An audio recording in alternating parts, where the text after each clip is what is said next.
Bien, Dios le bendiga a todos nuestros hermanos de la Iglesia Altos de Sion y todas las personas que siempre nos siguen a través de Escuela Bíblica Virtual. Hoy tenemos una clase muy interesante y de seguro que esta introducción les va a hacer recordar dónde se encontraba el pueblo de Dios y vamos a partir de esta introducción para poder desarrollar la lección que tenemos en el día de hoy. Dios había permitido que el pueblo judío, debido a su desobediencia, fueran llevados al cautiverio. Luego de un tiempo, Dios permite que el pueblo nuevamente regrese a sus tierras. Y esto sucede cuando el rey Ciro derrota al imperio babilónico e inmediatamente ordena que los judíos puedan regresar a sus tierras y reconstruir la casa de Dios. La reconstrucción se inicia, pero debido a la gran oposición por pobladores de diferentes nacionalidades, se detiene. La oposición operaba de la siguiente manera. Sobornaban a las autoridades establecidas por el imperio medo-persa para la región y estos escribían cartas al rey indicándole que en el pasado los habitantes judíos de esta tierra habían sido rebeldes y habían provocado diferentes sublevaciones y que no era conveniente que el templo fuera reedificado, ya que eso llevaría a una posterior sublevación como había ocurrido anteriormente. Dios santifica a su pueblo. Pensamiento central: quien desee ser usado por Dios necesita ser santificado primero.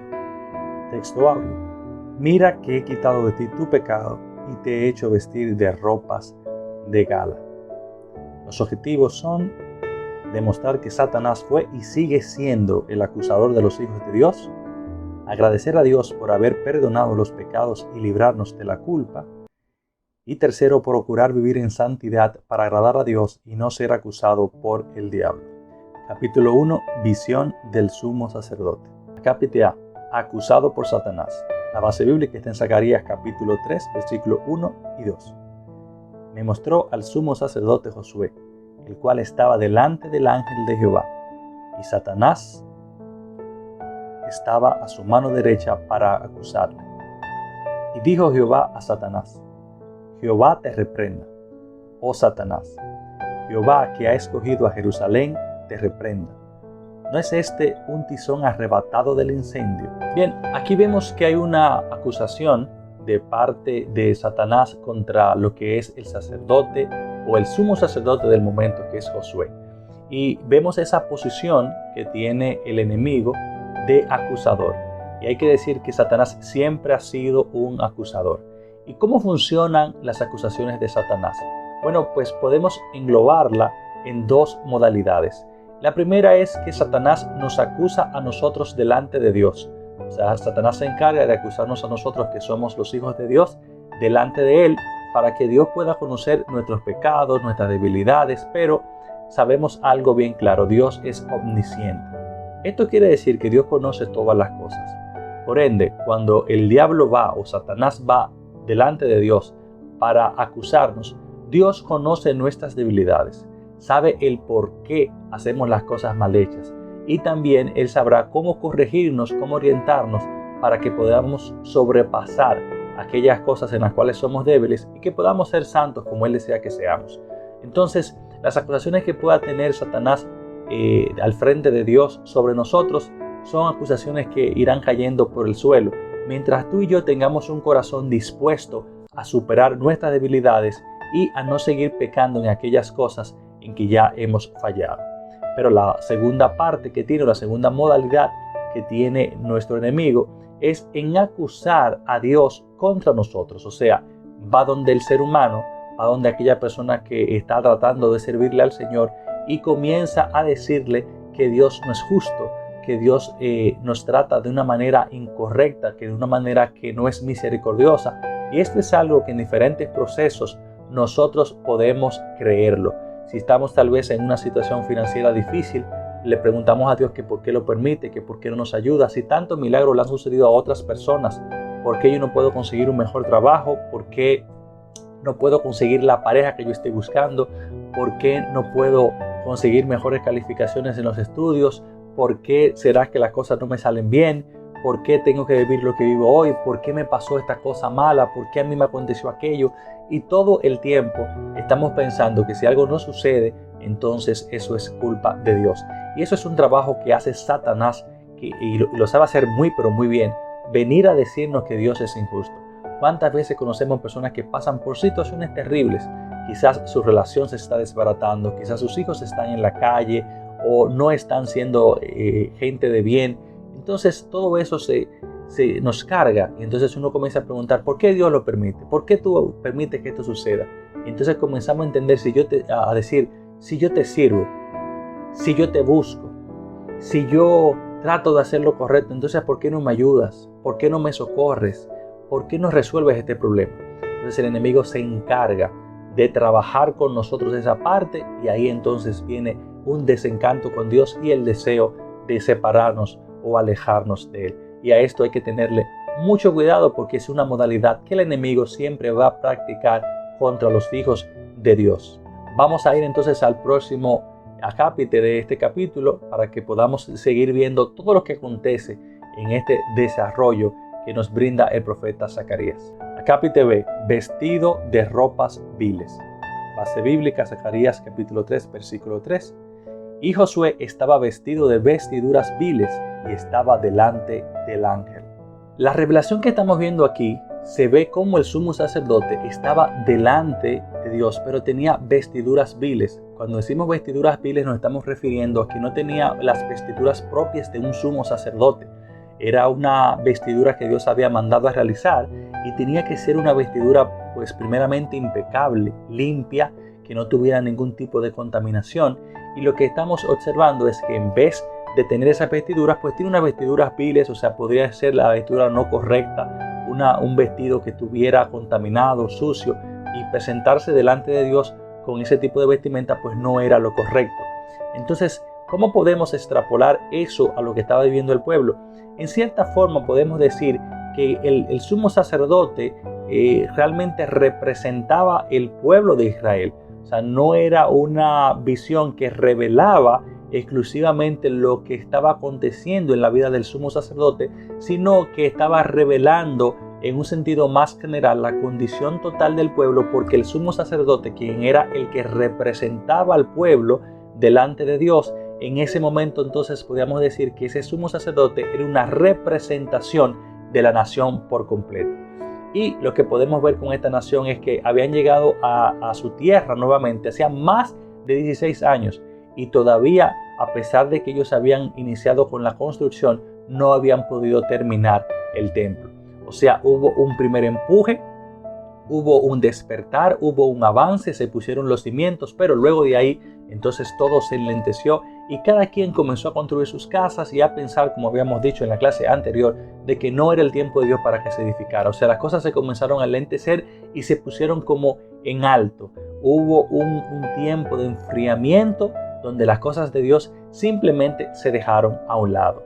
¿Y qué hace entonces el enemigo? Bueno, pues aprovecha la ocasión y lo que dice delante de Dios como una acusación es: este pueblo no es un pueblo digno de tu presencia, de tu misericordia, ni de tus bendiciones, porque es un pueblo que ha dejado de servirte, ha dejado de buscar lo que realmente tú le ordenaste que hiciera.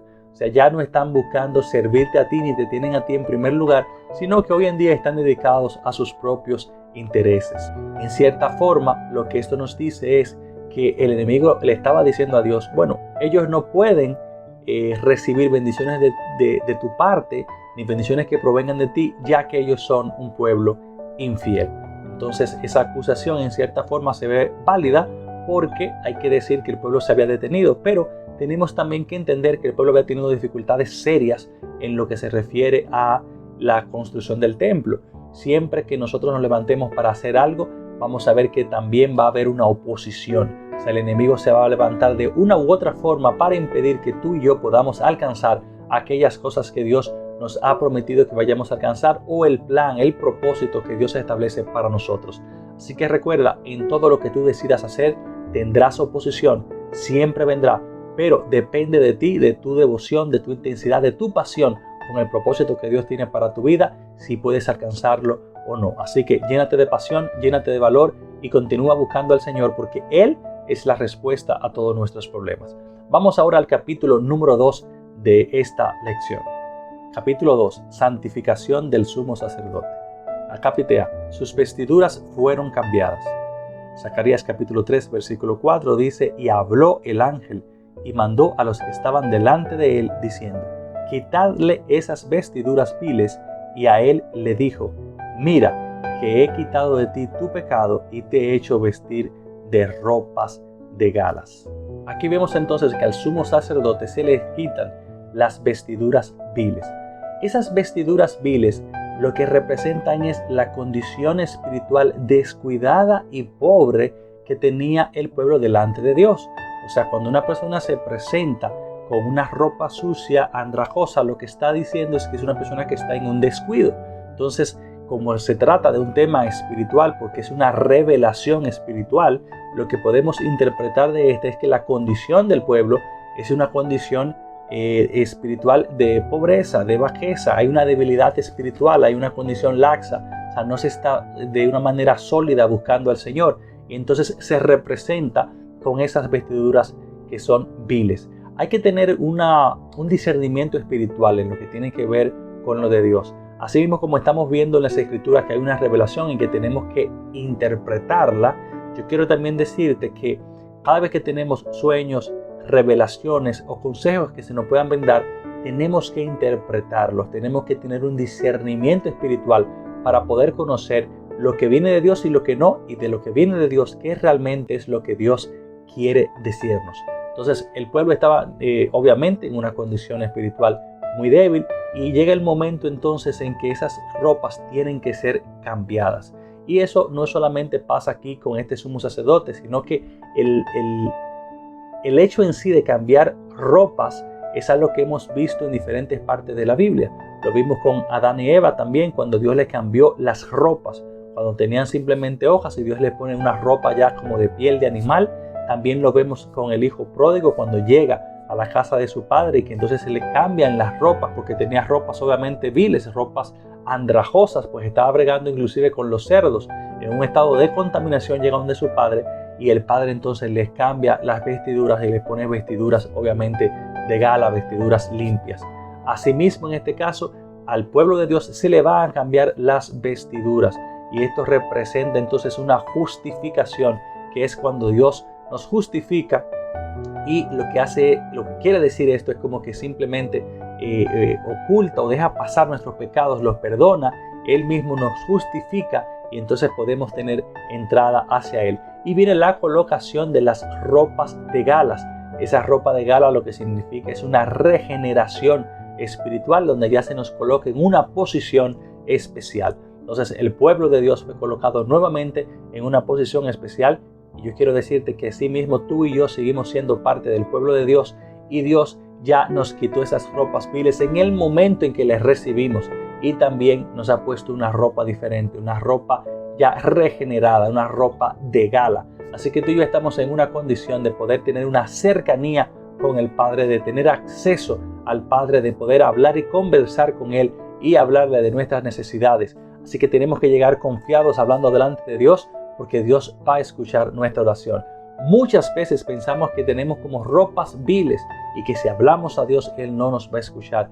Pero no es la realidad. Tú y yo, si estamos buscando de Dios y le estamos siendo fiel, tenemos ropas de gala, que quiere decir que tenemos acceso al Padre. Así que aprovechemos ese acceso y vamos a hablar con el Señor. Vamos a contarle realmente nuestras intimidades, lo que está delante de nosotros, para que Él pueda tener cuidado y hablarnos a nuestro entendimiento, a nuestra mente, a nuestra alma, y que podamos realmente encontrar siempre respuestas acertadas a nuestros problemas. Así que vamos a ponernos las pilas con eso y vamos a entender nuestra posición hoy en día, pues estamos sentados en los lugares celestiales con Dios. Vamos a la parte B de este capítulo.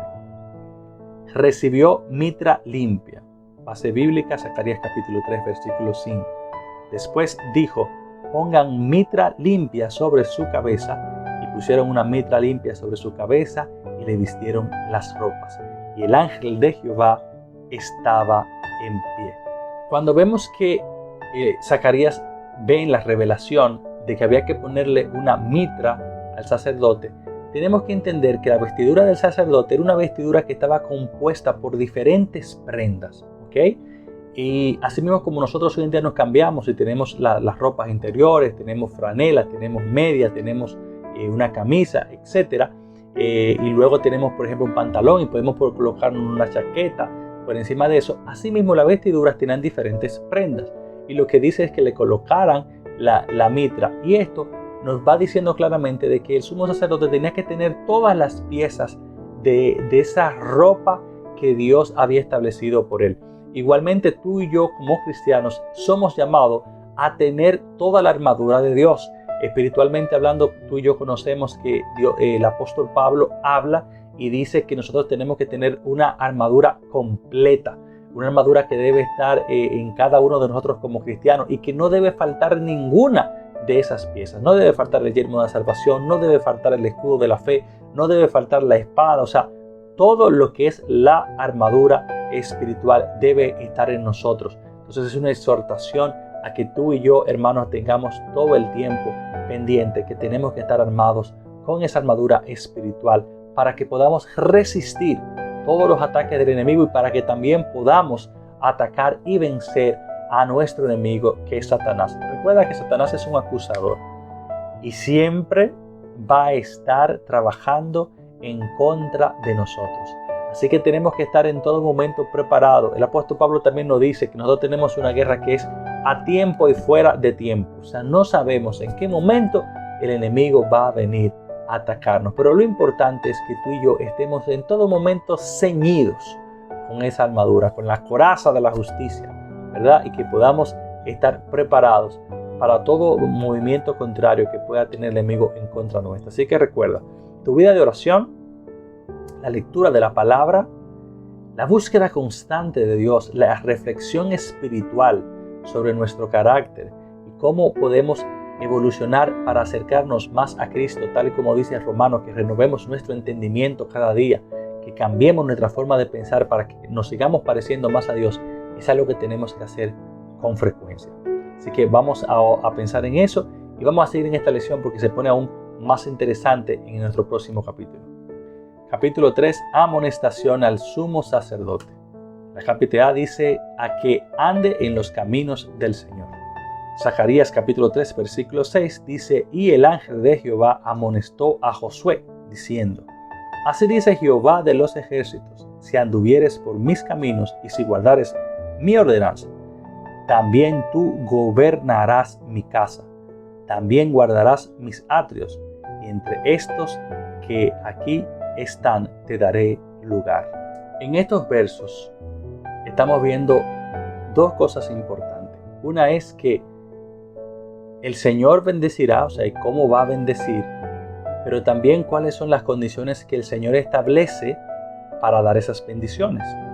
Cuando iniciamos a leer, vimos que había un sí, si haces esto. Tenemos que entender muchas veces que como cristianos quizás nos equivocamos, nos confundimos o no interpretamos bien el mensaje de Dios. En la mayoría de las veces cuando Dios promete bendiciones, hace como si fuera un pacto con nosotros porque nos habla de bendiciones, pero también nos da una condicionante. Yo te voy a bendecir si tú haces esto. Por lo general siempre tiene que ver con un apego a sus ordenanzas, a lo que realmente Dios quiere que nosotros hagamos como cristianos, que tiene que ver con la justicia, el buen comportamiento y el trabajo ministerial para traer más personas al reino. Muchas veces nosotros simplemente escuchamos las bendiciones. Somos muy buenos escuchando las bendiciones. Nos emocionamos cuando Dios nos habla de bendiciones. Dios nos dice tantas cosas buenas, tantas cosas bellas y decimos sí, vamos a alcanzar, vamos a escuchar, vamos a orar, vamos a ver lo que Dios trae para nosotros y que escuchamos todas esas bendiciones y entonces comenzamos a creer y a glorificar a Dios, pero no ponemos oído a la otra parte que es qué es lo que Dios nos está diciendo que hagamos. Yo te voy a bendecir, pero tú tienes que mantenerte cerca de mí, tú tienes que seguir buscando de la palabra, tú tienes que seguir aprendiendo más de lo que son mis ordenanzas para que tú puedas crecer y fortalecerte. Y entonces comenzamos a escuchar todo eso que Dios quiere y esas son las condicionantes. Algunas veces simplemente lo dejamos atrás. Pensamos que Dios dijo y ya Dios prometió y muchas veces escuchamos inclusive otras personas predicar cosas como lo que Dios promete, Dios lo cumple. Sí, lo que Dios promete, Dios lo cumple siempre y cuando usted cumpla con lo que Él pidió, porque es un pacto. Si usted no cumple, usted no va a recibir. Y por eso hemos visto que Dios ha prometido muchas cosas que quizás no llegan a nuestra vida. Pero nos hemos detenido a pensar si realmente estamos cumpliendo con lo que Dios pidió, con la condicionante que Dios estableció en ese pacto.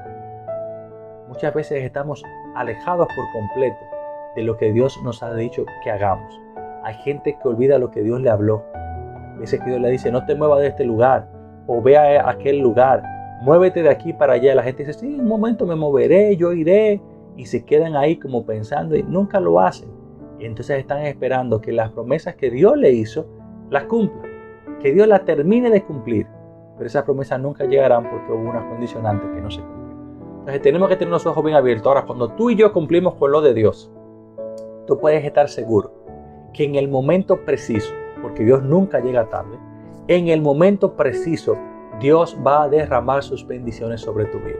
Sea cual sea la situación que tú tengas, sea cual sea lo que Dios te ha prometido, vas a ver la mano de Dios obrando. Yo he visto la mano de Dios obrando grandísimamente en mi vida y muchas veces. Así que puedo reconocer que Dios es fiel, Dios es bueno, Dios es bondadoso y Dios siempre supera nuestras expectativas. Cuando pensamos que merecemos algo y que quizás nos hemos ganado un 5, Dios te puede sorprender con un 6, con un 7, con un 10 o con un 100. Dios es misericordioso y también Dios es Dios bueno. Dios siempre nos bendice cuando le somos fieles y eso es algo que tenemos que entender bien claro. La fidelidad a Dios es sumamente necesaria. Si no le somos fieles a Dios, vamos a ver muy pocas bendiciones, pero cuando somos fieles al Señor, vamos a ver cómo la mano de Dios siempre está sobre nosotros para guardarnos, protegernos, ayudarnos y bendecirnos grandemente. Vamos a el próximo acápite de esta lección, que es ya el último. B. A que escuche la palabra del Señor. Base bíblica, Zacarías capítulo 3, versículo 8. Dice, escucha pues ahora, Josué, sumo sacerdote, tú y tus amigos que se sientan delante de ti, porque son varones simbólicos. He aquí yo traigo a mi siervo el renuevo. Lo que estamos hablando aquí es hablando del futuro. El Señor está diciendo bien claro a Josué el sumo sacerdote. Bueno, no debemos confundir este Josué con Josué el guerrero que estuvo al lado de Moisés. Estamos en un tiempo muy separado y estamos hablando del sumo sacerdote. Y este hombre recibe una palabra de Dios donde le dice bien claro, ustedes son como personajes simbólicos. Algo que es un símbolo es como que representa una realidad, o sea, representa otra cosa. Entonces, lo que estamos viendo aquí es que Dios le está hablando a su sumo sacerdote de que ustedes son algo simbólico. Y le habla a él y también a sus compañeros, a los otros sacerdotes. Tenemos que recordar que el sumo sacerdote debía ser levita, y que era de la tribu, ¿verdad?, de Leví. Y entonces había una familia sacerdotal, que era la familia que iba a ministrar en las cosas de Dios. Entonces tenemos como un sumo sacerdote, tenemos a los sacerdotes que pertenecen a esa misma familia y tenemos luego a todos los levitas que pueden ministrar en las cosas del templo, en todo lo relacionado con el templo, pero no necesariamente pertenecen a esa casta sacerdotal. Entonces él está hablando y dice, ustedes, o sea, los que están ahí sirviendo como sacerdotes, tienen que entender que son algo simbólicos. Eso quiere decir que ustedes están representando a otra cosa que vendrá. Y ese es el Señor Jesucristo, que es el verdadero sumo sacerdote. Entonces, nosotros ya reconocemos y hemos visto que nuestro sumo sacerdote es el Señor Jesucristo. Y qué bueno que tú y yo pertenecemos a este tiempo donde nuestro sumo sacerdote es Cristo, es Jesús.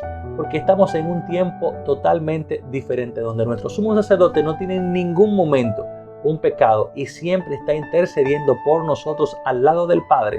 O sea, siempre está ahí intercediendo por nosotros. Mira qué bueno es el tiempo que estamos viviendo. Y no solamente eso, sino que ese sumo sacerdote que vino acá y él mismo se entregó como sacrificio, nos dejó al momento que ascendió al cielo el Espíritu Santo de Dios, el Paráclitos, ese ayudador que está siempre al lado de nosotros. Ese es el Consolador. En ningún momento tú y yo estaremos solos. Es la mayor bendición que Dios pudo habernos dado. Ese ayudador que siempre está ahí, sin importar los momentos de dificultad, sin el momento difícil que podamos tener, podemos ver que el Señor está siempre a nuestro lado. En estos días yo tuve una situación muy, pero muy difícil. Y en medio de esa crisis que yo tuve, algo que será decisivo para mi vida, yo pude orar al Señor y decir, Señor, en el nombre de Jesús te pido que tú nos ayudes. Y pude ver la mano de Dios obrando de una manera grande. Te exhorto, querido hermano, que no importa la dificultad en la que tú te encuentres, recuerda que el poder de Dios es más que suficiente. Siempre invócale a Él. Siempre recuerda que Él está ahí contigo, que Él no te deja. He tenido ese concepto en mi vida de que Él siempre va a estar al lado mío, aunque yo no lo pueda ver, aunque no crea que está actuando. Él siempre está actuando a nuestro favor. Y en momentos difíciles siempre he invocado su nombre y he recibido la mano de Dios de una manera poderosa para ayudarme. Recuerda que la mayor bendición que tú puedes tener es el Espíritu Santo de Dios que está contigo. Así que nunca lo pierdas de vista, nunca te olvides de eso, porque tú y yo tenemos un regalo precioso de parte de Dios y ese es su Espíritu Santo. Quiero bendecirte y quiero agradecerte por estar hoy aquí con nosotros en esta clase de Escuela Bíblica Virtual. Recuerda que tú y yo tenemos que siempre estar con vestiduras de gala, siempre presentándonos delante de Dios sin pecado y sin mancha. Tú y yo somos los sacerdotes, el pueblo escogido por Dios para ministrar en este mundo. Tú y yo somos la luz y somos la sal. Así que de ti, de mí, depende que el reino de Dios sea expandido. Muchísimas gracias por estar en conexión con nosotros y nos vemos en la próxima aquí en Escuela Bíblica Virtual.